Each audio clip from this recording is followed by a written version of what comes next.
Bonjour à tous et bienvenue sur Taprak Gajoubert. Il y a quelques semaines, avec son nouveau teaser, Daniel Défense dévoilait son nouveau projet. Je vais bien sûr parler de Delta 5. Quand on est l'un des meilleurs fabricants d'AR-15 au monde, le choix de développer une carabine à verrou était parfaitement judicieux quand on connaît la qualité de leur canon. Donc le rendez-vous était pris, ce serait au Shoot Show 2019 qu'ils allaient dévoiler leur nouvelle carabine. Et on s'est dit avec mon pote Hugues de l'armurerie La Salle d'Armes, qui importe Daniel Défense en France, que ce serait une bonne occasion, vu qu'on était à Las Vegas, de prendre un avion et d'aller les rencontrer en Géorgie, à Savannah. Au cours de cette visite, bien sûr, j'ai pu filmer les locaux de Daniel Défense, ce sera le sujet d'une prochaine vidéo, mais aujourd'hui ce qui nous intéresse c'était vraiment de tester cette carabine et de voir ce qu'elle proposait. J'avoue que quand je l'ai vue, quand je l'ai eu dans les mains, j'étais un petit peu surpris. Pourquoi? Parce qu'on sait qu'actuellement la mode des carabines et des crosses, c'est des crosses pliantes, des crosses squelettes, super techniques, super détaillées, et là Daniel Défense nous propose un produit plus que pragmatique, une crosse fixe et pleine. Dans ce teaser, on peut voir que Daniel Défense destine son produit aussi bien aux forces de l'ordre, aux chasseurs qu'aux tireurs sportifs.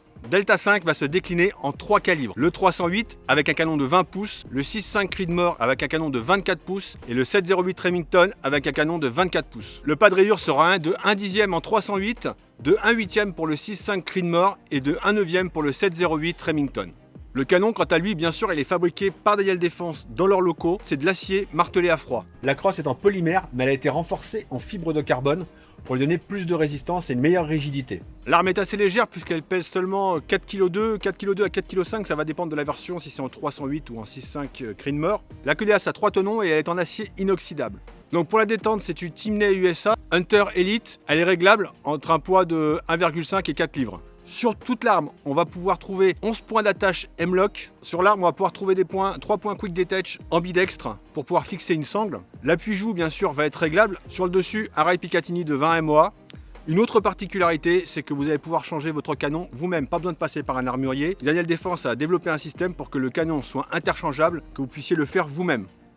Allez, c'est parti, je vous laisse découvrir la bête en images, quelques tirs et on se retrouve à la fin.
Aucun recul.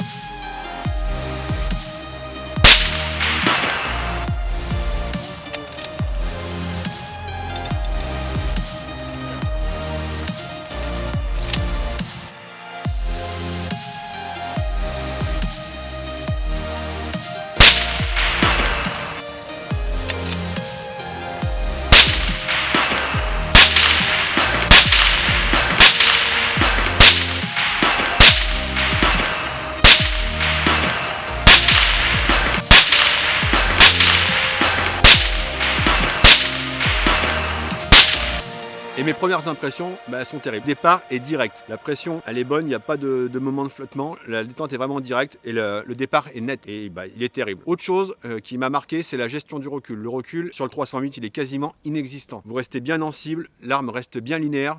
C'est juste du pur bonheur. Dès que je l'aurai en France, on fera un test de groupement, mais je suis plutôt confiant au vu des résultats qu'on a eu en Gong. Voilà, si cette arme vous intéresse ou une autre arme de la gamme Daniel Défense, n'hésitez pas à contacter Hugues à l'armurerie La Salle d'Armes. Vous le contactez de ma part, ça lui fera plaisir et lui saura vous aiguiller. C'était tout pour moi, j'espère que ça vous a plu, je vous dis à bientôt, restez sûrs, habiles et adroits.